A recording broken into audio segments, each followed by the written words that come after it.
UPVC window install பண்ணும்போது அந்த விண்டோட ஃப்ரேமும் வாலும் joint ஆகிற இடத்துல ஒரு கேப் இருக்கும். அந்த கேப்பை சீலண்ட் அப்படின்ற ஒரு பொருள் போட்டு ஃபில் பண்ணுவாங்க.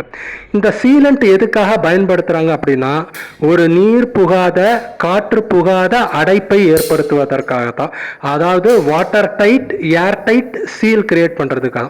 இந்த சீலண்ட் போடும்போது அந்த சீலண்ட்டு ஆழமாகவும் தேவையான அளவு கனமாகவும் போடுறதா ரொம்ப நல்லது. அப்படி போட்டால் தான் அந்த சீலண்ட் உடையாமல் பிரேக் ஆகாமல் பல வருஷங்களுக்கு ஆயுளோடு இருக்கும்.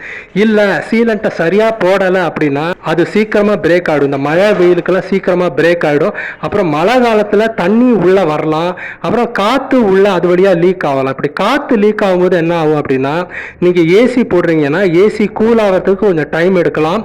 அதனால் கரண்ட் பில்லும் அதிகமாக ஆகலாம் என்பது தான். ஸோ யூபிவிசி விண்டோ இன்ஸ்டால் பண்ணும்போது அந்த சீலண்ட்டு சரியாக போட்டிருக்கா அப்படின்றதையும் பார்த்துக்கோங்க.